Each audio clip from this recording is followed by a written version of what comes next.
তাকবীর, লিল্লাহি তাকবীর, লিল্লাহি তাকবীর। বাংলার ইতিহাসে যখনই শত্রু আসে পালাবার পথ খুঁজে পায় না। বাংলার ইতিহাসে যখনই শত্রু আসে পালাবার পথ খুঁজে পায় না। ইংরেজ বেনিয়ারা এখানে খেয়েছে তারা, তারা মানে কি দৌড়ানি খাওয়া, ঠিক আছে? অনেকে মনে এখানে খেয়েছে তারা, দাওয়াত খাইছে, মনে দাওয়াত খায় নাই, ঠেঙ্গানি খাইছে, ঠেঙ্গানি খাইছে, ঠিক না বলেন? ইংরেজ বেনিয়ারা এখানে খেয়েছে তারা, পালিয়ে গিয়েছে পাক হয় না। বাংলার ইতিহাসে যখনই শত্রু আসে পালাবার পথ খুঁজে পায় না। ইংরেজ বেনিয়ারা এখানে খেয়েছে তারা, পালিয়ে গিয়েছে পাক হয় না। বুঝেনিক আমেরিকা, বুঝেনিক ইন্ডিয়া, বুঝেনিক রাশিয়া ও চায়না। বুঝেনিক আমেরিকা, বুঝেনিক ইন্ডিয়া, বুঝেনিক রাশিয়া ও চায়না। মুমিনের এই মাটি, ইমানের এই ঘাটি কিছুতেই কেড়ে নেওয়া যায় না। মুমিনের এই মাটি, ইমানের এই ঘাটি কিছুতেই কেড়ে নেওয়া যায় না, যায় না, না না। মুমিনের এই মাটি, ইমানের এই ঘাটি কিছুতেই কেড়ে নেওয়া যায় না। যায়? যাবে? সম্ভব? দেব? বসে থাকবো? ঘুমিয়ে থাকবো? লড়বো, ঠিক না? সাহাবায়ে কেরামের আগমনে এই দেশ হাজারো বছর আগে ধন্য। ওলিদের মেহনতে গড়ে ওঠা এ জমিন কোটি কোটি মুমিনের জন্য, কোটি কোটি মুমিনের জন্য, কোটি কোটি মুমিনের জন্য। এ মাটির ভাজে ভাজে, মাটির লেয়ারে, মাটির পরতে মাটির ভাজ আছে না? হ্যাঁ, টিউবওয়েল ঢোকানোর সময় দেখেন না লেয়ার? এ মাটির ভাজে ভাজে শহীদের খুন আছে, আছে না নাই? এ মাটির ভাজে ভাজে শহীদের খুন আছে, এ জমিন কখনো শুকায় না। এ মাটির ভাজে ভাজে শহীদের খুন আছে, এ জমিন কখনো শুকায় না। স্মরণ করার কারণে আমাদের নবী, প্রিয় নবী মুহাম্মদুর রাসূলুল্লাহ সাল্লাল্লাহু আলাইহি ওয়াসাল্লাম শ্রেষ্ঠ নবী হয়েছেন, বলে সুবহানাল্লাহ। উম্মত হিসেবে আমরা শ্রেষ্ঠ উম্মত হয়েছি। এতে কোরআনের মর্যাদা, কোরআনের উচ্চতা, কোরআনের আভিজাত্য, আল্লাহর কালাম, বাল হুয়া কুরআনুম মাজিদুন ফি লাওহিম মাহফুজ। কোরআন এই পৃথিবীর মানুষদের জন্য নাজিল হইতে শুরু করেছে। প্রেসক্রিপশনের মতো একটা একটা স্লিপ আসতে শুরু করেছে আজ থেকে 1450 বছর আগে হেরা গুহা থেকে, ঠিক কিনা জুড়ে বলেন? কিন্তু কোরআন এই হেরা গুহা থেকে সৃষ্টি হয় নাই, এটা সৃষ্টি হয়েছে সমস্ত সৃষ্টি জগতের সৃষ্টিরও 50,000 বছর আগে। বাল হুয়া কুরআনুম মাজিদ ফি লাওহিম মাহফুজ। আল্লাহ বলেন এই কোরআন মাজিদ, এটা লাওহে মাহফুজে সংরক্ষিত অতীতকাল থেকেই, বলেন সুবহানাল্লাহ। সেই কোরআন আমাদের দ্বীনের মানদণ্ড, শরীয়তের মানদণ্ড, ঈমানের মানদণ্ড, তাওহীদের মানদণ্ড, ঠিক কি না জোরে বলেন? এমন মানদণ্ড যে জিনিসটা দিয়ে আপনি মাপবেন, এটা ভুল হলে কি মাপ সঠিক হবে? আপনি স্কেল দিয়ে মাপেন, স্কেলের মধ্যে দাগ দুটা কম, তাহলে কি সঠিক হবে? আপনি পাল্লা দিয়ে মাপেন, বাটখারায় ভুল আছে, তাহলে কি সঠিক হবে? ইলেকট্রিক পাল্লায় মাপেন, নাম্বারিংটা ঠিক মতো হয় না, ওজন ঠিক মতো নিতে পারে না, তাহলে কি মাপযোগ সঠিক হবে? যে জিনিস দিয়া সব মাপা হবে, যে জিনিস দিয়া দুনিয়া মাপা হবে, আখিরাত মাপা হবে, আমাদের কর্মকাণ্ড মাপা হবে, আমাদের ঈমান মাপা হবে, সেই জিনিসটা যদি ভুল থাকে তাহলে কি চলবে? এটার মধ্যে ভুল নাই। কে বলেছেন? যালিকাল কিতাব লা রাইবা ফি, এই কিতাবের মধ্যে কোনো সন্দেহের অবকাশ নাই, বলেন সুবহানাল্লাহ। হুদাল লিল মুত্তাকিন, যারা তাকওয়া অবলম্বন করে তাদেরকে এটা পথ দেখাবে। কাফের, মুশরিক এবং কোরআন থেকে যারা অন্যদিকে ফিরে থাকে, কোরআনকে যারা না পছন্দ করে, কোরআনের সঙ্গে দুশ্মনী করে, তাদেরকে এটা পথ দেখাবে না, ঠিক না? এই কোরআন, এটার মধ্যে যদি সন্দেহ ঢুকে যায়, গোটা মুসলিম উম্মার মধ্যে সন্দেহ ঢুকবে, ঈমান ও ইসলামের মধ্যে সন্দেহ ঢুকবে। এই কোরআনকে সন্দেহ মুক্ত রাখার ঘোষণা কে দিয়েছেন? কে দিয়েছেন? অতীতে বাগদাদের এক বাজারে একজন লোক ছিল, তার হাতের লেখা খুবই সুন্দর, থাকে না? খুব সুন্দর হাতের লেখা। উনার চাকরি, ব্যবসাটাই ছিল টেবিল নিয়ে বসা, যে কোনো গ্রন্থ তাকে দিলে এটা সে আরেকটা কপি বানায় দেয়। তখন তো ছাপাখানা ছিল না, ফটোস্টেট করা যেত না, হাজারো বছর আগের ঘটনা। তখন উনি কলম ভিজিয়ে ভিজিয়ে কালি দিয়ে সুন্দর করে হুবহু আরেকটা সুন্দর কপি আরো সুন্দর হরফ দিয়ে তিনি লিখতে পারতেন। বিরাট যোগ্যতা না? ওনার একটা দোকান ছিল বাজারে, বাগদাদের এক বাজারে। তিনি কপি করতেন। তখন বেশিরভাগই ধর্মগ্রন্থগুলোর কপি করতেন। তাওরাত শরীফ ইহুদিরা আইনা দিত, এটা আমাদের কপি করে দেন। ইঞ্জিল দেওয়া যেত, এটার কপি 10টা কপি করে দেন, 10 জায়গায় পাঠাবো, মেয়ের জামাইকে উপহার দিব, সুন্দর করে কপি করেন। এরকম না? কোরআনেরও কপি হতো। কোরআন মুসলমানরা কোরআন দিতেন যে কোরআনের 4টা কপি করে দেন, 5টা কপি করে দেন, ছোট করেন বড় করেন, মাপজোক সাইজ দিলে কপি করতেন। এই ব্যক্তি নিজে হলো নাস্তিক। নিজে কি? সে কোনো ধর্ম বিশ্বাস করে না, সে কোনো আল্লাহ, খুদার, প্রভু, ইলাহ, মাহবুদ কিছুই বিশ্বাস করে না। সে মনেই করে না দুনিয়াটা কেউ সৃষ্টি করেছে। সে নাস্তিক। নাস্তিক ব্যক্তিটা টাকার জন্য এই কাজটা করে। এখন এটা কোনটা ইঞ্জিল, কোনটা কোরআন, কোনটা এই তাওরাত, কোনটা কি, এটা তার খুব জরুরি না, তার কাছে গুরুত্বপূর্ণ না। তাকে দেওয়া যায়, সে 1 সপ্তাহ টাইম নেয়, কপি করে দিয়ে টাকা পায়। এই ব্যক্তি যখন এই কাজটা করে তখন বিভিন্ন ধর্মের লোকেরা বলতো যে আপনি তো তাওরাতের এত কপি করেন, আপনি ইহুদি হয়ে গেলেই পারেন, তাওরাত পন্থী হয়ে গেলেই পারেন, আপনি ইঞ্জিলের এত এত তর্জমা লেখেন, কপি লেখেন, আপনি খ্রিস্টান হয়ে গেলেই পারেন। মুসলমানরাও বলতেন যে আপনি কোরআনের কাজ করতেছেন, আপনি কোরআনটাকে বোঝেন, কোরআনের পথে চলে আসলেই তো হয়। আপনাকে দিয়ে এত কপি করে নিয়ে আমাদের মনে তো একটা দুঃখ যে মানুষটা নিজে কোরআন বুঝলো না, খালি লিখেই দিল। সে কথাবার্তা বলে না, সে বলে না না ধর্ম এগুলি বিষয়ে বললে তো ঝগড়া হবে, আমার মনে এগুলি নাই, আমাকে এটা নিয়ে খোঁজাবেন না, আমাকে কাজ দিবেন বলে না, এই কথা বলে। এই লোক বছরখানেক এই কাজটা করেছে। করার পর হঠাৎ দেখে গেল সে আস্তে আস্তে দাড়িওয়ালা হইয়া, টুপি পাগড়ি পইরা, জিব্বা লেবাস পইরা সে কাজ করে। আজান হইলে কাজ বন্ধ করে নামাজে যায়। বলেন সুবহানাল্লাহ। মুসলমানরা লক্ষ্য করলো লোকটা তো তাহলে কবে আমাদের লাইনে আসলো বুঝলাম না। তাকে জিজ্ঞেস করলো আপনি ইসলাম গ্রহণ করেছেন? সে বলে হ্যাঁ ইসলাম গ্রহণ করেছি। আচ্ছা, এতদিন বললাম করলেন না, এখন করলেন কারণ কি? তিনি বললেন আমি যে এই কাজটা করলাম, আপনাদের কথায় আমার কোনো আসর হয় নাই, আপনাদের দাওয়াত আমার অন্তরে ঢুকে নাই, আমার অন্তর সিলগালা মারা ছিল, সম্মম বুকমুন উমিউন এই অবস্থা ছিল। কিন্তু আমি তো যুক্তিতে বিশ্বাসী। নাস্তিকরা কিছু বিশ্বাসী? যুক্তি তর্ক বিজ্ঞান না মিললে তারা কিছু বিশ্বাস করতে চায় না, যদিও দুনিয়া সবকিছু যুক্তিতে চলে না, ঠিক না?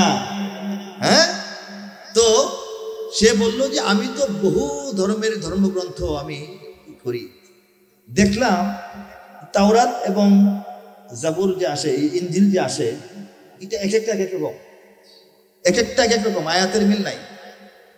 এক এক অঞ্চলের তাওরাত এক এক রকম, কম বেশি, লম্বা খাটো, ভুলভাল। আমি তো যা পাই তা লিখে দিই, আমাকে যেটা দেয় সেটা কপি করি। কিন্তু খেয়াল করলাম যে এইগুলির মধ্যে অমিল বেমিল আছে, এক এক দেশের এক এক কপি এক এক রকম। কোরআনটা দেখলাম এর মধ্যে কোনো বেমিল নাই। দুনিয়ার যত জায়গার মুসাফির এখানে আসে, যে অঞ্চল থেকে আসে, শাম থেকে আসুক, ইয়েমেন থেকে আসুক, ইরাকের ভিতর থেকে আসুক, মিশর থেকে আসুক, কোরআনের জিলদ, কোরআনের নোক্তা সহ সবকিছু এক। বলে সুবহানাল্লাহ।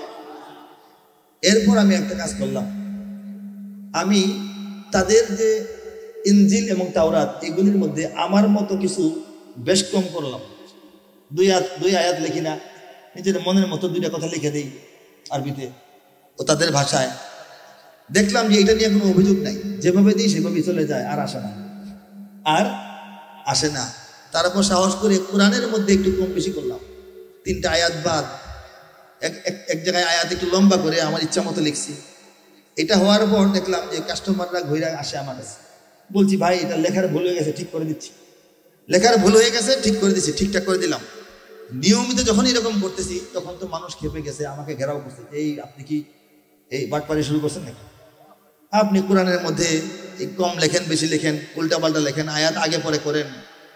এটা যদি ছড়ায়া যায় মুসলমানদের মধ্যে যে এই ব্যক্তি কোরআনের ব্যতিক্রম করতেছে, তাহলে কিন্তু আপনার দোকান থাকবে না।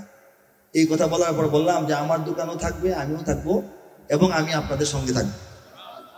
আমি পরীক্ষা করার জন্য দিয়েছিলাম যে কোনটা সঠিক, কোনটা নির্ভুল, কোনটা এখনো পরিবর্তন হয় নাই, আর কোনটার মধ্যে পরিবর্তন করলে উম্মতের খবর নাই। দেখলাম যে না, মুসলমানরা খবর রাখে এবং কোরআন তাদের মাপজোকের মধ্যে আছে, সঠিক কোরআনের এখনো একটা মানদণ্ড আছে, এর বাইরে গেলে ব্যবসা চলবে না। বলেন সুবহানাল্লাহ। সে ঈমান আনলো, ইসলাম গ্রহণ করলো কোরআনের, মানে এটাকে বলা হয় বিশুদ্ধতা দেখার পর। সেই বিশুদ্ধ কোরআনকে আরো বিশুদ্ধ রাখার জন্য, নির্ভুল রাখার জন্য, সংরক্ষিত রাখার জন্য আল্লাহ রাব্বুল আলামিন ওয়াদা করেছেন, এই কোরআনকে আমি নাজিল করেছি, আমি এটাকে হেফাজত করব ইনশাআল্লাহ। কে বলছেন? ইনশাআল্লাহ। আমরা বললাম আল্লাহ পাক এটাকে হেফাজত করবেন, এইভাবে করবেন। এই কোরআনের পাখিদেরকে সামনে হাজির করা হলো। এই কোরআনের পাখিরা যেখানে লালিত পালিত হচ্ছে এবং আল্লাহর উপর ভরসা রেখে যেখানে তারা কোরআন ইয়াদ করার কাজ করছে, সেই মাদ্রাসার সঙ্গে আপনারা থাকবেন না ইনশাআল্লাহ? সেই মাদ্রাসার জৌলুস, সৌন্দর্য, ব্যবস্থাপনা এবং নিরাপত্তা আরো বাড়ুক আপনারা চান না? সব ধরনের মানসিক এবং ফিজিক্যাল সাহায্য এবং লজিস্টিক সাহায্য, সব ধরনের সহযোগিতা সমর্থন আপনারা করবেন তো ইনশাআল্লাহ? ইনশাআল্লাহ। আল্লাহ বলেছেন ওয়ামাকারু ওয়ামাকারাল্লাহ।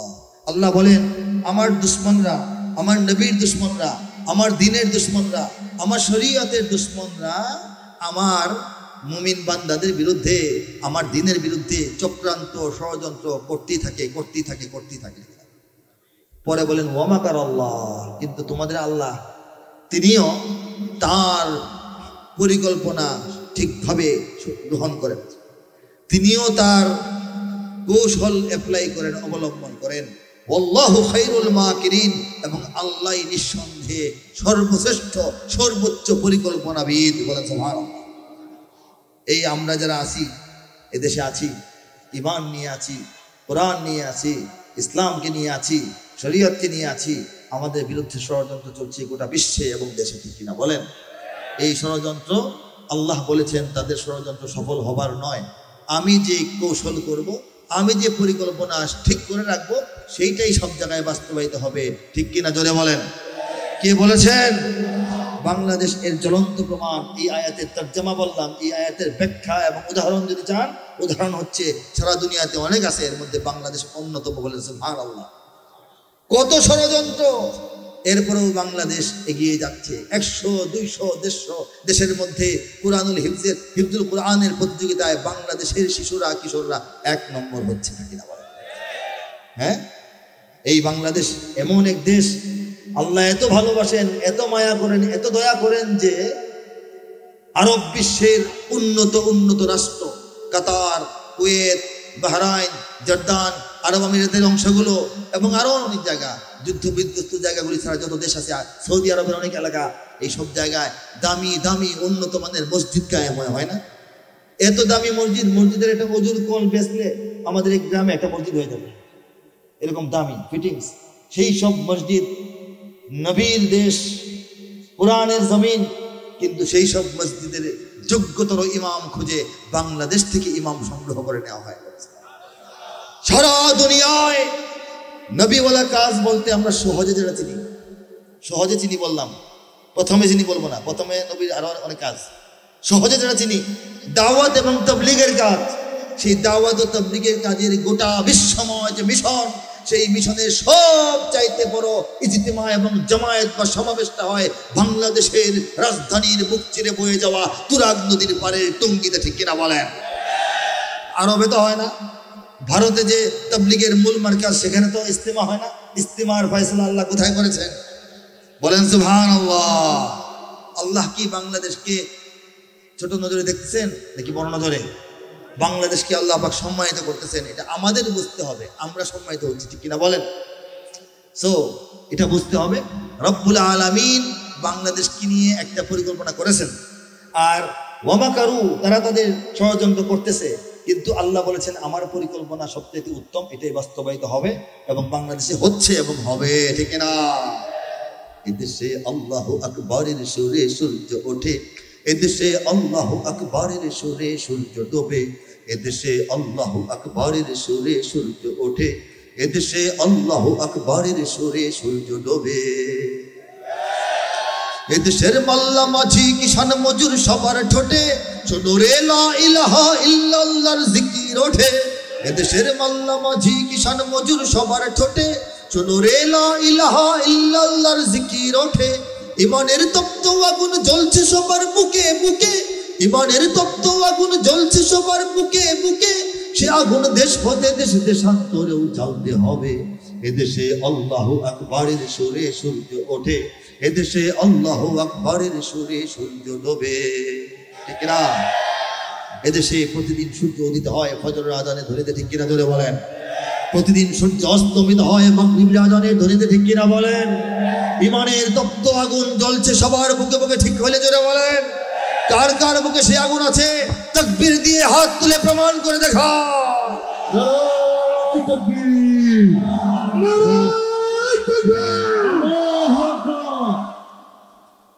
ইমানের তপ্ত আগুন জ্বলছে সবার বুকে বুকে, সে আগুন দেশ হতে দেশ দেশান্তরেও জ্বালতে হবে। হবে কিনা হবে বলেন? এই যে এই আগুনকে নিয়ে আমরা বাংলাদেশে বসে থাকবো না। ইমানের এই আগুন, ইমানের এই পারদ, ইমানের এই জ্যোতি আশেপাশে ছড়িয়ে দেওয়ার যে অঙ্গীকার, ছড়িয়ে দেওয়ার যে শপথ, ছড়িয়ে দেওয়ার যে প্রত্যয়, এই বাঙালি মুসলমানদের এই প্রত্যয়ের সামনে, এই প্রত্যয়ের আতঙ্কে, এই প্রত্যয়ের ভরে দিল্লি থরথর করে কাঁপছে, ওয়াশিংটন থরথর করে কাঁপছে, বেইজিং থরথর করে কাঁপছে, তেল আবিব থরথর করে কাঁপছে। তারা ষড়যন্ত্র করছে, কিন্তু লাভ হবে না। আল্লাহ ওয়াদা দিয়েছেন, আল্লাহ ওয়াদা দিয়েছেন, তারা চাইলেও হবে না। আল্লাহ যা চান তাই হবে। তারা তো মাদ্রাসা কমাতে চায়, মাদ্রাসা কি কমে গেছে না বাড়তেছে? তারা তো মসজিদ কমাতে চায়, মসজিদ কমেছে না বেড়েছে? তারা তো আলেম দেখতে পারে না, আলেম কমে গেছে না বেড়েছে? ওরা তো হাফেজ সহ্য করে না, হাফেজ কমতেছে না বাড়তেছে? ওরা তো ফতুয়া এবং মুফতি দেখতেই পারে না, মুফতি কি কমে না বাড়ে? আগে 7 গ্রাম খুঁজে একজন ভালো মুফতি পাওয়া যায় নাই, এখন 1 গ্রামে 7 মুফতি আছে। বলুন আলহামদুলিল্লাহ। ঠিক কিনা? কার দান, কার ইচ্ছা, কার পরিকল্পনা? বিজয় কার হবে? সাফল্য কার হবে? লড়াইটা আমাদের, বিজয়টা আল্লাহর। বলেন সুবহানাল্লাহ। লড়বো আমরা, বিজয় হবে আল্লাহ। বিপ্লব করব আমরা, বিজয় হবে আল্লাহ। ঠিক কিনা? আল্লাহর বিজয়, আল্লাহর শক্তির পক্ষের বিজয়ের জন্যই আমাদের জীবন ফেদা, আমাদের জীবন কুরবান। ঠিক কিনা? এদেশের পথে ঘাটে, এদেশের বাজার হাটে, এদেশের এদেশের এদেশের এদেশের এদেশের গঞ্জে গ্রামে খোদার নামের তাসবিহাতে কত পীর আউলিয়াদের অশ্রু ঝরে গভীর রাতে। যে দেশের সন্তানেরা মক্তবে যায় কুরআন বুকে, যে দেশের সন্তানেরা মক্তবে যায় কুরআন বুকে, সে দেশে আল কোরআনের শাসন কায়েম করতে হবে। এদেশে আল্লাহু আকবারের সুরে সূর্য ওঠে, এদেশে আল্লাহু আকবারের সুরে সূর্য ডোবে। এদেশে আল্লাহু আকবারের সুরে সূর্য ওঠে, এদেশে আল্লাহু আকবারের সুরে সূর্য ডোবে। এদেশের জলে স্থলে, এদেশের এদেশের ফুল ফসলে, এদেশের এদেশের এদেশের এদেশের এদেশের সবুজ মাটি, সবুজ ঘাসে, সবুজ বনে, মদিনার সবুজ মিনার ঝলসে ওঠে 2 নয়নে। এদেশের শিকড় তো নয় দিল্লিতে বা ওয়াশিংটনে, এদেশের শিকড় তো নয় দিল্লিতে বা ওয়াশিংটনে, এদেশের শিকড় জানি ছড়িয়ে আছে দূর আরবে। এদেশে আল্লাহু আকবারের সুরে সূর্য ওঠে, এদেশে আল্লাহু আকবারের সুরে সূর্য ডোবে। এদেশে আল্লাহু আকবারের সুরে সূর্য ওঠে, এদেশে আল্লাহু আকবারের সুরে সূর্য ডোবে। এদেশের শিকড় তো নয় দিল্লিতে বা ওয়াশিংটনে, এদেশের শিকড় যে দিল্লিতে নয়, এই কথাটা দিল্লিকে মোটামুটি আমরা বুঝাই দিতে পেরেছি। ঠিক কিনা বলেন? দিল্লি পিছু হটেছে, ওয়াশিংটন 2-1 কদম সামনে আসার চেষ্টা করছে। আমরা বুঝি না, বুঝি না? আমরা সবাই সচেতন আলহামদুলিল্লাহ বলি। ওয়াশিংটন আসবে, চায়না আসবে, ইউরোপীয় ইউনিয়ন আসবে, জাপান আসবে, সবাই আসবে, সমস্যা নাই, সমস্যা নাই। একটা সীমারেখা পর্যন্ত আসবে, বন্ধুত্বের সীমারেখা, সহযোগিতার সীমারেখা, পাশে দাঁড়ানোর সীমারেখা। আমাদের রাজনীতিকে সুশৃঙ্খলতার মধ্যে আনার জন্যে, আমাদের ভঙ্গুর অর্থনীতিকে চাঙ্গা করার জন্যে, আমাদের নির্বাচন ব্যবস্থায় যদি কোনো হেল্প করার থাকে সেটা করার জন্যে, এবং আমাদের মানবাধিকার প্রতিষ্ঠা এবং সংরক্ষণে তাদের যদি কোনো কিছু করার থাকে, হ্যাঁ, নিরপেক্ষভাবে সেটা করার জন্যে তারা আসবে, কোনো অসুবিধা নাই, কোনো অসুবিধা নাই। আমাদের সঙ্গে লেনদেন কেনা বেচা করার জন্য আসবে, আমাদের সঙ্গে প্রযুক্তির বিনিময় করার জন্য আসবে, কোনো অসুবিধা নাই। কিন্তু সেই আশা যদি বন্ধুত্বের সীমানা ক্রস করে প্রভুত্বের সীমানায় পা ঢুকাইতে চায়, তাহলে আমরা কিন্তু বসে থাকবো না, ঠিক কিনা? তখন আমরা মনে করব দিল্লির মতো ওয়াশিংটনকেও একটু সবক দেওয়া দরকার। তখন আমরা একটু নড়াচড়া করতে আমাদের হবে, আমাদের আরেকটু মেহনত করতে হবে। সেই মেহনতটা করতে কারা তৈরি আছেন? হাত তুলে দেখা। লিল্লাহি তাকবীর, লিল্লাহি তাকবীর, লিল্লাহি তাকবীর। বাংলার ইতিহাসে যখনই শত্রু আসে পালাবার পথ খুঁজে পায় না। বাংলার ইতিহাসে যখনই শত্রু আসে পালাবার পথ খুঁজে পায় না। ইংরেজ বেনিয়ারা এখানে খেয়েছে তারা, তারা মানে কি? দৌড়ানি খাওয়া, ঠিক আছে? অনেকে মনে এখানে খেয়েছে তারা, দাওয়াত খাইছে, মনে হয় দাওয়াত খায় নাই, ঠেঙ্গানি খাইছে, ঠেঙ্গানি খাইছে, ঠিক না বলেন? ইংরেজ বেনিয়ারা এখানে খেয়েছে তারা, পালিয়ে গিয়েছে পাক হয় না। বাংলার ইতিহাসে যখনই শত্রু আসে পালাবার পথ খুঁজে পায় না। ইংরেজ বেনিয়ারা এখানে খেয়েছে তারা, পালিয়ে গিয়েছে পাক হয় না। বুঝে নিক আমেরিকা, বুঝে নিক ইন্ডিয়া, বুঝে নিক রাশিয়া ও চায়না। বুঝে নিক আমেরিকা, বুঝে নিক ইন্ডিয়া, বুঝে নিক রাশিয়া ও চায়না। মুমিনের এই মাটি ইমানের এই ঘাটি কিছুতেই কেড়ে নেওয়া যায় না। মুমিনের এই মাটি ইমানের এই ঘাটি কিছুতেই কেড়ে নেওয়া যায় না, যায় না, না, না। মুমিনের এই মাটি ইমানের এই ঘাটি কিছুতেই কেড়ে নেওয়া যায় না। যায়? যাবে? সম্ভব? দেব? বসে থাকবো? ঘুমিয়ে থাকবো? লড়বো, ঠিক কিনা? সাহাবায়ে কেরামের আগমনে এই দেশ হাজারো বছর আগে ধন্য। ওলিদের মেহনতে গড়ে ওঠা এ জমিন কোটি কোটি মুমিনের জন্য, কোটি কোটি মুমিনের জন্য, কোটি কোটি মুমিনের জন্য। এ মাটির ভাজে ভাজে, মাটির লেয়ারে, মাটির পরতে মাটির ভাজ আছে না? হ্যাঁ, টিউবওয়েল ঢোকানোর সময় দেখেন না লেয়ার? এ মাটির ভাজে ভাজে শহীদের খুন আছে, আছে না নাই? এ মাটির ভাজে ভাজে শহীদের খুন আছে, এ জমিন কখনো শুকায় না। এ মাটির ভাজে ভাজে শহীদের খুন আছে, এ জমিন কখনো শুকায় না, এ জমিন কখনো শুকায় না। মুমিনের এই মাটি ইমানের এই ঘাটি কিছুতেই কেড়ে নেওয়া যায় না, যায় না, না, না। মুমিনের এই মাটি ইমানের এই ঘাটি কিছুতেই কেড়ে নেওয়া যায় না, কথা ঠিক না? এখানে বখতিয়ার 17 ঘোড়সওয়ার নিয়ে তোলে কালেমার পতাকা। এখানে শাহজালাল শাহ মখদুম খান জাহানের দুর্গ গড়ে রাখা, ওলিদের দুর্গ গড়ে রাখা, ওলিদের দুর্গ গড়ে রাখা। এখানে উচ্চশীর শরীয়ত তিতুমির মরে তবু মাথা তো ঝুঁকায় না। এখানে উচ্চশীর শরীয়ত তিতুমির মরে তবু মাথা তো ঝুঁকায় না, মরে তবু মাথা তো ঝুঁকায় না। মুমিনের এই মাটি ইমানের এই ঘাটি কিছুতেই কেড়ে নেওয়া যায় না, যায় না, না, না। মুমিনের এই মাটি ইমানের এই ঘাটি কিছুতেই কেড়ে নেওয়া যায় না, কথা ঠিক কিনা? সুর দিয়ে বলি, সুর ছাড়া বলি, সঙ্গীত বলি, কবিতা বলি, কথা বলি, সবটা মিলিয়ে আমার বক্তব্য। বুঝতে পারছি? বলা হয় না এই বিষয়ে আপনার বক্তব্য কি? বলা হয় না? যাকে বলা হয় সে কি মাইক ভাড়া করে আইন না পরে চিল্লায় বক্তব্য দেয় না? কথাটা বলে মাইকে না বললেও বক্তব্য হয়। বক্তব্য মানে কি বলতে চান, আপনার মতামত কি, আপনার চিন্তা কি, সেই চিন্তাগুলো আমি সঙ্গীত দিয়েও বলি, কবিতা দিয়েও বলি, কথার মধ্যেও বলি। এই জন্য সঙ্গীত কম হচ্ছে, কথা বেশি হচ্ছে, এই অভিযোগটা করবেন না, বা কথা বেশি হচ্ছে সঙ্গীত কম হচ্ছে এই অভিযোগ করবেন না। গড়ে সব মিলে সমান সমান হচ্ছে, বলেন সুবহানাল্লাহ, ঠিক কিনা? দেখেন, সাহাবায়ে কেরামের আগমনে এই দেশ হাজার বছর আগে ধন্য। কথাটা এমনি লিখলে হবে? এমনি লিখে ফেললে হবে? আল্লাহ রাসূল সাল্লাল্লাহু আলাইহি ওয়াসাল্লাম, সবাই বলি সাল্লাল্লাহু আলাইহি ওয়াসাল্লাম, 40 বছর বয়সে নবুয়ত প্রকাশ লাভ করে। বলেন সুবহানাল্লাহ। নবুয়ত প্রকাশের পর 13 বছর মক্কায় অবস্থান করেন।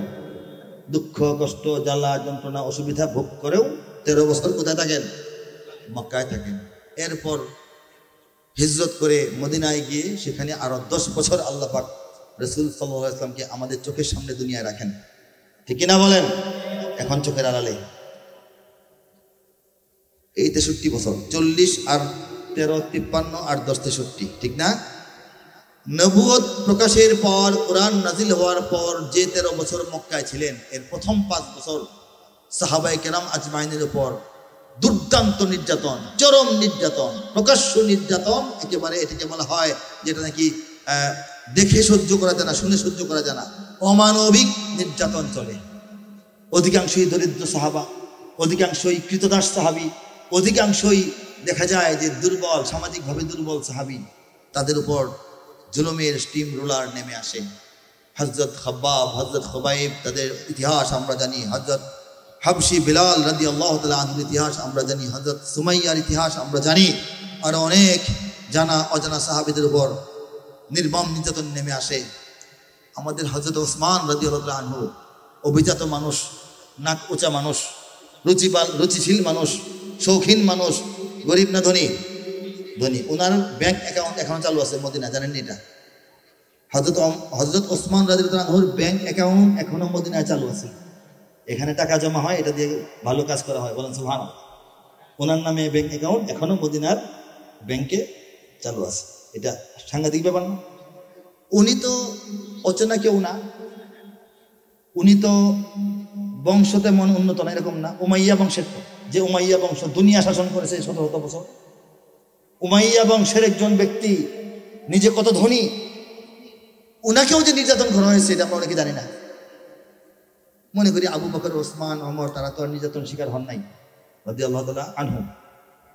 হযরত ওসমান রাদিয়াল্লাহু তাআলা আনহু ইসলাম গ্রহণের পর উটের কাঁচা চামড়া আছে না, উটের কাঁচা চামড়া, কুরবানির দিন গরু ছিলার পরে চামড়াটা দোলা করে রাখেন, খুব সুন্দর, ভাল লাগে, আরামদায়ক। উটের কাঁচা চামড়া দিয়া আমাদের এই তৃতীয় খলিফাকে পেঁচিয়ে মরুভূমিতে ফেলে রাখা হতো, মরুভূমিতে ফেলে রাখা হতো। বলেন নাউযুবিল্লাহ। এই অত্যাচার যখন চলে, আল্লাহ রাসূল সাল্লাল্লাহু আলাইহি ওয়াসাল্লাম সাহাবাদেরকে বললেন, হে আমার সাহাবীরা, তোমাদের মধ্যে যাদের সামর্থ্য আছে, শক্তি আছে, তোমরা যদি পারো তাহলে মক্কা এবং গোটা আরব ছেড়ে তোমরা লোহিত সাগরটা কোনোরকম গোপনে পার হয়ে বাদশাহ নাজ্জাশীর দেশ আবিসিনিয়ায় চলে যাও। বলেন সুবহানাল্লাহ।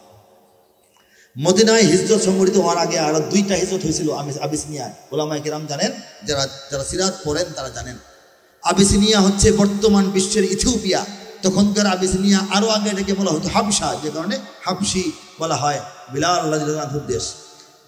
কিছু সাহাবী 82 থেকে 84 বা আরো কম বেশি হবেন, নারী শিশু সহ, তারা জামায়াতবদ্ধ হয়ে আস্তে আস্তে গোপনে গোপনে সাগর পাড়ি দিয়ে আবিসিনিয়ায় চলে গেলেন। সেই সাহাবীদের অনেক সাহাবী পরবর্তী জীবনে মক্কায় মদিনায় আর ফিরে আসেন নাই। এখানে হচ্ছে চিন্তার পয়েন্ট, এই কথাটা মনে রাখেন, পরে কথাটা বুঝে যাবে, ঠিক কিনা? এই যে আবিসিনিয়ায় চলে যাওয়া সাহাবীরা সবাই আর মক্কায় চলে আসেন নাই, মদিনায় নাই। তাদেরকে হিজরতের সময় পাওয়া যায় নাই, তাদেরকে বদর যুদ্ধে পাওয়া যায় নাই, মসজিদে নববীতে পাওয়া যায় নাই, উহুদ যুদ্ধে পাওয়া যায় নাই, খায়বর যুদ্ধে নাই, সুলহে হুদায়বিয়ায় নাই, বায়াতে রিজওয়ানে নাই, মক্কা বিজয়ও নাই। তারা গেলেন কই? সেই সাহাবীদের বেশ কিছু সাহাবী ভাবলেন, ইমানটা তো পেয়েছি, আল্লাহ রাসূলের কাছে আমরা হেদায়েতের আলো পেয়েছি, সিরাতুল মুস্তাকিম পেয়েছি, এখন মক্কার পরিবেশ কবে ভালো হবে আর কি হবে না হবে সেটার চিন্তায় বসে থাকলে হবে না, আমরা এই দ্বীনের দাওয়াতটা সারা দুনিয়ায় ছড়িয়ে দিই। বলেন সুবহানাল্লাহ। চিন্তাটা সুন্দর না? এই চিন্তা থেকে হযরত সাদ ইবনে আবি ওয়াক্কাস রাদিয়াল্লাহু তাআলা আনহু, প্রখ্যাত সাহাবী, নাম শুনেন নাই? তিনি নন, তিনি আব্বা, তার আব্বা হযরত আবু ওয়াক্কাস ওয়াইব ইবনে মালিক রাদিয়াল্লাহু তাআলা আনহু, তার নেতৃত্বে 4 থেকে 8 জন সাহাবীর একটা ছোট্ট কাফেলা জাহাজ ভর্তি ব্যবসার মালামাল আর অন্তর ভর্তি ইমানের তাজাল্লি, ইমানের দাওয়াতের সামানাদি নিয়া তারা আরব সাগর, ভারত সাগর পাড়ি দিতে দিতে আমাদের চট্টগ্রাম দিয়ে বাংলাদেশের জমিনে প্রবেশ করলেন। এত আজ থেকে নয়, এর চেয়ে খুশির সংবাদ জন্মের পরে আজকে পর্যন্ত আর শুনছেননি? জোরে বলেন আলহামদুলিল্লাহ, বলেন আরো জোরে সুবহানাল্লাহ বলেন, গৌরব করে আল্লাহু আকবার বলেন। সাহাবায়ে কেরামের আগমনে এই দেশ হাজার বছর আগে ধন্য। কত বছর আগে? 618 খ্রিস্টাব্দে। এখন কত খ্রিস্টাব্দ? 2024। 622 খ্রিস্টাব্দে বদর যুদ্ধ অনুষ্ঠিত হয়, সংগঠিত হয়, সংগঠিত হয়, ঘটে যায়, ঘটে যায়, অনুষ্ঠিত হয় বলা ঠিক না। হ্যাঁ, যুদ্ধ তো অনুষ্ঠিত হয় না, মাহফিল অনুষ্ঠিত হয়, অনুষ্ঠান অনুষ্ঠিত হয়। সংগঠিত, আগে ছোট গ পরে বড় ঠ, আর সংগঠিত ঘটে যাওয়া, ওইটা বলতেছি। আগে বড় ঘ পরে ছোট ট, ঘটনা সংগঠিত হয়। আর সংগঠিত হয় দল, মানুষজন সংগঠিত হয়, ঠিক না? যাই হোক, বদর যুদ্ধ 2022-এ, এর 1.5 বছর আগে নবীজি মক্কা থেকে মদিনায় গেছেন। এই 1.5 বছর আগে যে মদিনায় যাওয়াটা, এরও 2.5 বছর আগে 917 শেষ দিকে বা 18-এর মাঝামাঝি সাহাবায়ে কেরামের কাফেলা বাংলাদেশে প্রবেশ করেন এবং সাগরের তীর ধরে ধরে তারা একেবারে খুলনার এই উপকূল ধরে ধরে আমাদের সুন্দরবন উপকূল পর্যন্ত তারা বিচরণ করেন। এখানে তারা বসবাস করেন এবং দাওয়াতের কাজে দেশের ভিতরে মানে ঢুকেন। এইভাবে তারা 1.5 বছর এখানে দাওয়াতের কাজ করেন। এরপর তারা মালয়েশিয়া, ইন্দোনেশিয়া, চীন পর্যন্ত তাদের দাওয়াত এবং ব্যবসার কাজে যান। একবার নয়, একাধিকবার, বারবার তারা আরবে ফিরে যান, আবার আসেন, আবার ফিরে যান, আবার আসেন। এই ব্যবসা করেছেন, বলেছে ভালো। চীনের ক্যান্টন বন্দর একটা সমুদ্র বন্দর, জাহাজ বন্দর। এই বন্দরে 4 জন সাহাবীর কবর আছে। চীনে যদি কেউ ব্যবসাবাদী করতে যান, ওখানে গিয়ে কবরগুলি জিয়ারত করে আসবেন। তারা এই সফরের সময় বাংলাদেশে ঢুকতেন, বলেন সুবহানাল্লাহ। তো বাংলাদেশে ইসলাম কি ফু দিলেই উড়ে যাবে নাকি? ধাক্কা মারলেই পড়ে যাবে? ধমক দিলেই পিছু হটে যাবে? কখনোই সম্ভব না। এদেশের ইসলাম ও মুসলমানদেরকে হাঙরের মুখের ভিতরে এদেশের দালালরা, চামচারা, এদেশের বিদেশের বসানো গোলামেরা বারবার হাঙরের মুখের ভিতরে এদেশের স্বাধীনতা, সার্বভৌমত্ব এবং ইসলাম ও মুসলমানদেরকে তুলে দেওয়ার চেষ্টা করছে। হাঙর মুখে ভরেও বলেছে, সেই হাঙরের দাঁত ভেঙে আমাদের তরুণরা, যুবকেরা এই বাংলাদেশের ইসলাম এবং মুসলমানিত্ব এবং স্বাধীনতা, সার্বভৌমত্বকে আবারও বের করে এনেছে। ঠিক কিনা? এই রিস্কে আমরা যাব না, ঠিক কিনা বলেন? ইঞ্চি ইঞ্চি মাটি সোনার চাইতে খাঁটি, নগদ রক্ত দিয়ে কেনা। শত্রু বাহানাদার একটি কোনাও তার কেড়ে নিতে কেউ পারবে না। রঙের তুলিতে আকাশ সবুজের ছায়া ঢাকা, সুজলা সুফলা পরিপাটি। লক্ষ শহীদ গাজী রেখেছে জীবন বাজি, করেছে স্বাধীন এই মাটি। বাংলাদেশ আমার, বাংলাদেশ তোমার, বাংলাদেশ সবার প্রাণ। ধন্য ধন্য আমি সবার চাইতে দামি বাংলা মাটির সন্তান। বাংলাদেশ আমার, বাংলাদেশ তোমার, বাংলাদেশ খোদার দান। সোনার জন্মভূমি তোমার জন্যে আমি জীবন দিয়েছি কোরবান। দেই নাই? 71-এ দেই নাই? এর আগে যে দিছি এটা তো ইতিহাস আমরা জানি না। 71টা জানি বলে বলতেছি, আসল ইতিহাস তো আগে। হ্যাঁ, ওই যে 14ই আগস্ট আর 15ই আগস্ট ভারতের স্বাধীনতা, পাকিস্তানের স্বাধীনতা, এর আগে 100 বছরের সশস্ত্র সংগ্রাম, এরপরে আরো 100 বছর দেওবন্দের সংগ্রাম। এইগুলি বললে এখন আমাদের ছেলেরা বুঝবে না, কারণ শুনে নাই তো, নিয়মিত শুনে নাই। এগুলি চালু করতে হবে, আমাদের মাদ্রাসাগুলির মধ্যে এই ইতিহাস ফিরিয়ে আনতে হবে, ঠিক কিনা? আমাদের স্বাধীনতা ছট করে 71 থেকে আসে নাই। এই জমিনটা 71-এ সৃষ্টি হয় নাই। এই জমিন আল্লাহর দুনিয়াতে আগেও ছিল, বারবার এটা লুণ্ঠিত হয়েছে, বারবার রক্ত ঢেলে এটা স্বাধীন করতে হয়েছে। এবং যত বেশি রক্ত দিতে হয়েছে, সবচাইতে রক্ত দিয়েছেন, সবচাইতে চ্যালেঞ্জ গ্রহণ করেছেন, সবচাইতে ফাঁসির কাস্তে ঝুলেছেন, সবচাইতে মানুষকে সংগঠিত করেছেন, সবচাইতে মুক্তিযুদ্ধের চেতনাকে 200 বছর পর্যন্ত ধরে রেখেছেন এদেশের উলামায়ে কেরাম, ঠিক কিনা? আর সেই আলেম সমাজকে কি বলে? সাম্প্রদায়িক, মৌলবাদী, স্বাধীনতা বিরোধী, জঙ্গি বলার কত চেষ্টা, ঠিক কিনা? চেষ্টা সফল হবে? সফল হবে না ইনশাআল্লাহ। চারিদিকে দুশ্মন আছে না নাই? 71 পর্যন্ত বলবো কেন? পরশুদিন মাত্র রক্ত দিন নাই, 24-এর ঠিক কিনা? সব দেশের জন্য দেওয়া হয়েছে, ঠিক কিনা বলেন? চারিদিকে দুশ্মন, ভেঙো না মন, সাহস জমিয়ে রাখো বুকে, ইমান জিন্দা করে জিহাদের হুঙ্কারে পরাজিত করো শত্রুকে। চারিদিকে গাদ্দার ভিনদেশি তাবেদার, সজাগ দৃষ্টি রাখো সবে, সকল মির্জাফর বিদেশি গোলাম চর, রুখতে তাদের আজ হবে।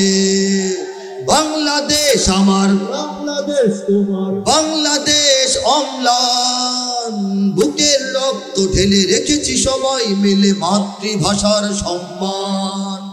বাংলাদেশ আমার, বাংলাদেশ তোমার, বাংলাদেশ চিরমহান, এ মাটির বুক হতে বাজবে সারা জগতে বিশ্ব মানবতার গান। ঠিক না? অনেক দামের দেশ নাকি সস্তা দেশ? রক্ত ঘামের দেশ, রক্ত দিয়ে বারবার রক্ষা করতে হয়, ঘাম দিয়ে গড়ে তোলার চেষ্টা নাগরিকরা করি আমরা, কিন্তু চোর ডাকাতের কারণে, লুটপাটের কারণে আমাদের ঘাম বৃথা যায়, ঠিক না? অনেক দামের দেশ, রক্ত ঘামের দেশ, মায়ার বাঁধন বড় বেশি, হিন্দু মুসলমান বৌদ্ধ বা খ্রিস্টান পাহাড়ি বাঙালি এক দেশে। কেন তবে সংঘাত, কেন কিসের বিবাদ, ভাই ভাই রাখো হাত হাতে, সমরে পক্ষপাতী হয়েছি শ্রেষ্ঠ জাতি, নজির দেখাও দুনিয়াতে। বাংলাদেশ আমার, বাংলাদেশ তোমার, বাংলাদেশ খোদার দান, সোনার জন্মভূমি তোমার জন্যে আমি জীবন দিয়েছি কোরবান। ঠিক না? হিন্দু মুসলমান বৌদ্ধ বা খ্রিস্টান পাহাড়ি বাঙালি এক দেশি। আমাদের ভাষার পরিচয় বাঙালি, আমাদের দেশের পরিচয় বাংলাদেশি, আমাদের চেতনা, চিন্তা, অনুভূতি, উপলব্ধি এবং বিশ্বাসের পরিচয় আমরা মুসলমান। জোরে বলেন ঠিক কিনা? বাংলাদেশের মুসলিম আমি, বাঙালি মুসলমান, এটা আত্মপরিচয়, এভাবে বলতে হবে। বাংলাদেশের মুসলিম আমি, বাঙালি মুসলমান। দেখেন, আমি আলোচনার শেষ দিকে চলে আসছি, কোরআন নিয়ে কথা বলছিলাম। আমাকে কোরআনের সবক দেওয়ার দায়িত্ব আজকে আমার দেওয়া হয়েছে, মহান দায়িত্ব, যেটার যোগ্য আমি এখনো হতে পারিনি, কিন্তু আমাকে বসিয়ে দেওয়া হয়েছে। কানাকানি বলে হঠাৎ করে বসিয়ে দেওয়া হয়েছে, আল্লাহ কবুল করেন। এই কোরআন এমন এক জিনিস, বলেন সুবহানাল্লাহ। শোনার আগেই বলেন সুবহানাল্লাহ। এখন বলবো, এটা এমন এক জিনিস, এটা কিয়ামত পর্যন্ত এটা মজেজা প্রদর্শন করবে, বলে সুবহানাল্লাহ। কোরআনের মজেজা কিয়ামত পর্যন্ত, নবী নাই, নবীর মজেজা নাই, কোরআন থাকবে, কোরআনের মজেজা চলবে, বলেন আলহামদুলিল্লাহ। এই কোরআন এটা সবকিছুই, বলেন সুবহানাল্লাহ। একজন বৈজ্ঞানিক কোরআন পড়লে তার কাছে মনে হয় এটা বিজ্ঞানের সূত্রের বই। একজন মহাকাশ গবেষক কোরআন পড়লে সে মহাকাশ গবেষণার সূত্রগুলো এখানে পায়। চন্দ্র, সূর্য, গ্রহ, নক্ষত্র, সাতটা আসমান, এগুলি তথ্য সে এখান থেকে পায়। কুন্ডা কুন্ডার আগে ঘুরে, কুন্ডা কুন্ডার পিছে ঘুরে, এগুলি এখানে পায়, বলেন সুবহানাল্লাহ। অন্ধকার, তারকারাজি, তারা কেন খসে পড়ে, এই তথ্যগুলি কোরআনে আছে, বলেন সুবহানাল্লাহ।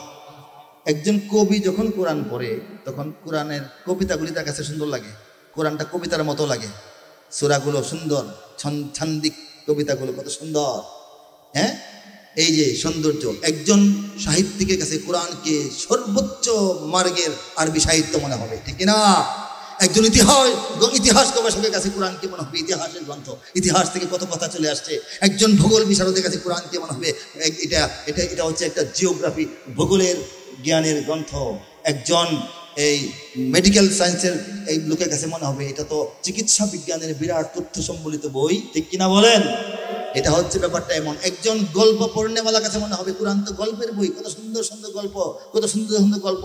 কোরআন যে হাতে নেয়, একজন আইনজ্ঞ, একজন ব্যারিস্টার যদি কোরআন ভালো করে পড়ে, সে বুঝবে পৃথিবীর সবচেয়ে বড় আইন কানুনের বই কোরআন, বলে সুবহানাল্লাহ।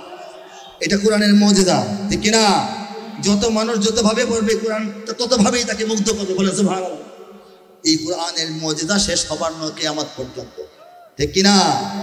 এর অনেক মজেজার একটা মজেজা আল কোরআনের কাব্যানুবাদ, বলেন সুবহানাল্লাহ। সম্পূর্ণ কোরআনের কবিতার মাধ্যমে অনুবাদ, বলেন আলহামদুলিল্লাহ। পূর্ণাঙ্গ কোরআনের সমস্ত আয়াতের, সমস্ত সূরার অনুবাদ এবং তাফসীর পৃথিবীর অনেক দেশে অনেক ভাষায় ইতিমধ্যে রচিত হয়েছে বিগত ১৫০০ বছরের কোরআনের ইতিহাসে। কিন্তু কাব্যানুবাদ, কাব্যিক অনুবাদ, কাব্য অনুসারে সম্পূর্ণ কোরআনের নির্ভুল অনুবাদের প্রচেষ্টা, এই জিনিসটা বিরল, এই জিনিসটা কঠিন, এই জিনিসটা জটিল, এই জিনিসটা সুদূর পরাহত, এই জিনিসটা অসম্ভব প্রায়, এই জিনিসটা অচিন্তনীয়, এই জিনিসটা অকল্পনীয়। সাহস কেউ করে না, আমিও করি নাই, বলেন সুবহানাল্লাহ। আমি কি আগের আলেমদের চেয়ে অনেক বড় আলেম নাকি? আগের কবিদের চেয়ে অনেক বড় কবি?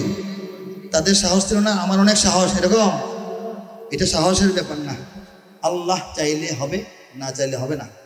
আল্লাহ চেয়েছেন, করাবেন, করিয়েছেন, কামলা হিসেবে আমাকে বাছাই করেছেন, কাজটা আমাকে দিয়ে করাইছেন, এই জন্য হয়ে গেছে, বলেন সুবহানাল্লাহ।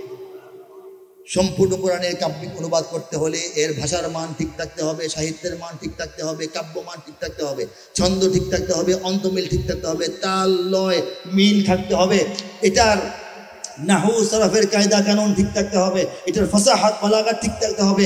সাধারণ আরবি আর আল্লাহর কালামের আরবি এক জিনিস নয়। আল্লাহর কালামের উচ্চতা, মধুরতা, গভীরতা, লালিত্য, সৌন্দর্য, বরত্ব, মহত্ব, বিস্তার এবং এটার উচ্চাঙ্গ যে যোগ্যতা, এটার যে আভিজাত্য, এইটাকে বজায় রাখতে হবে।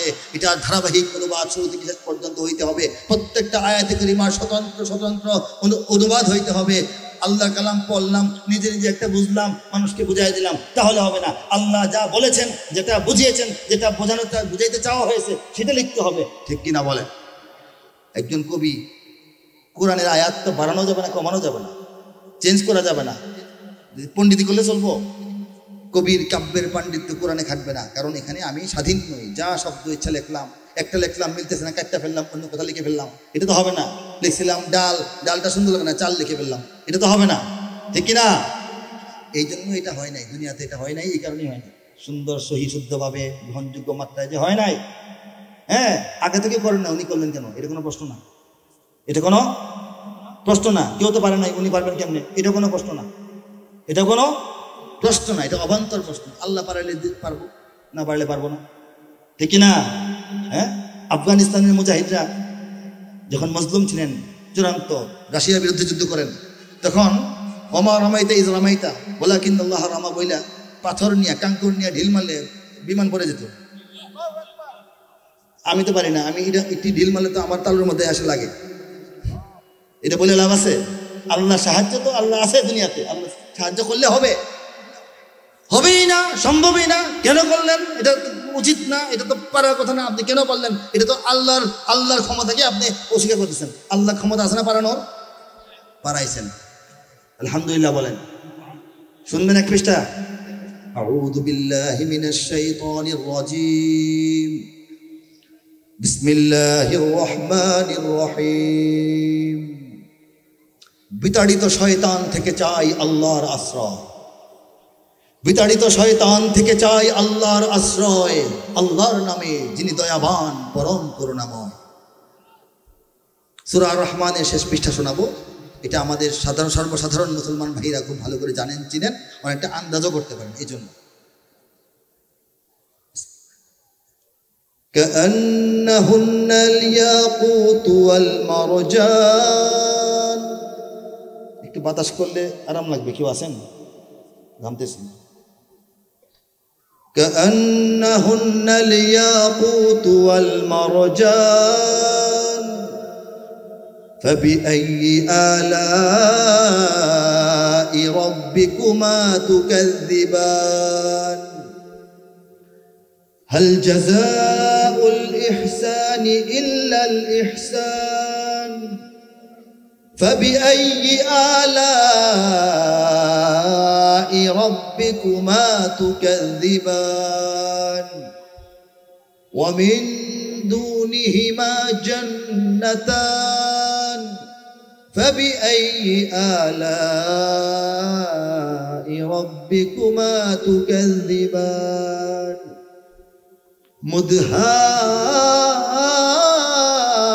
মুদহাম্মাতান ফাবিআইয়ি আলাই রাব্বিকুমা তুকাযযিবান। তেলাওয়াত দীর্ঘায়িত করছি না, কাব্যানুবাদে চলে যাচ্ছি। কাব্যানুবাদ বিষয়টাকে, জিনিসটা তাই না? ইয়াকুত ওয়াল মারজান অর্থ হচ্ছে পদ্মরাগ এবং প্রবাল, সমুদ্রের নিচে ঝকঝক করে প্রবাল ফকফকা। আর পদ্মরাগটা হচ্ছে পদ্ম ফুলের যে একটা লালিমা সৌন্দর্য, ওটা। পদ্মরাগ ও প্রবালের মতো উহারা দীপ্যমান। আল্লাহ বলতেছেন জান্নাতের গিলমানরা পদ্মরাগ এবং প্রবালের মতো দীপ্তি ছড়ায়, দীপ্যমান, উজ্জ্বল। বলেছে ভালো, পদ্মরাগ ও প্রবালের মতো উহারা দীপ্যমান, তবে তোমাদের প্রতিপালকের মানিবে না কোন দান। তবে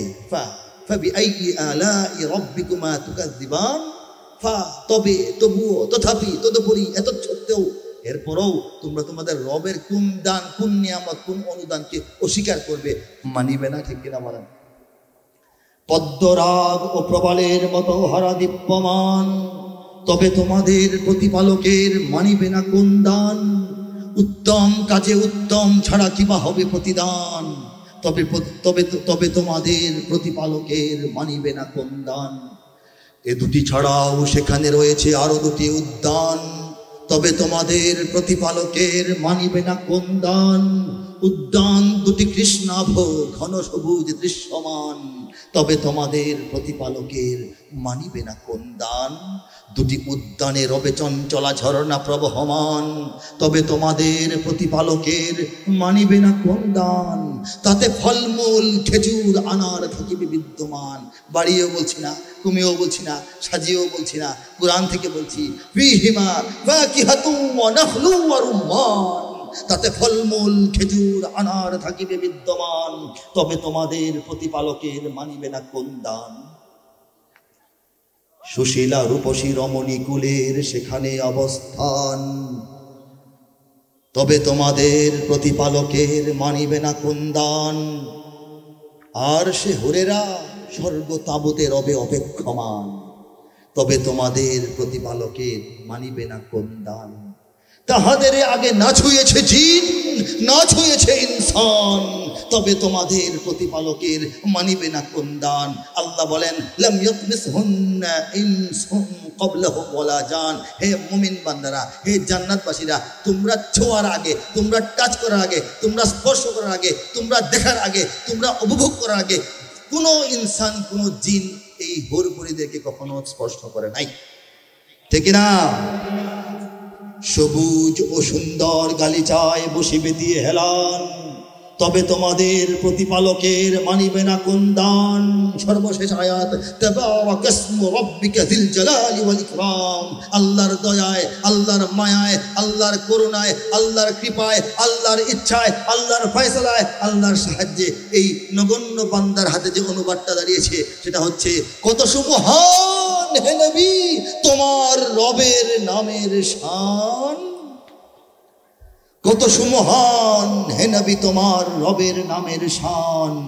মহানুভব গৌরবময় তিনি মহামহিয়ান।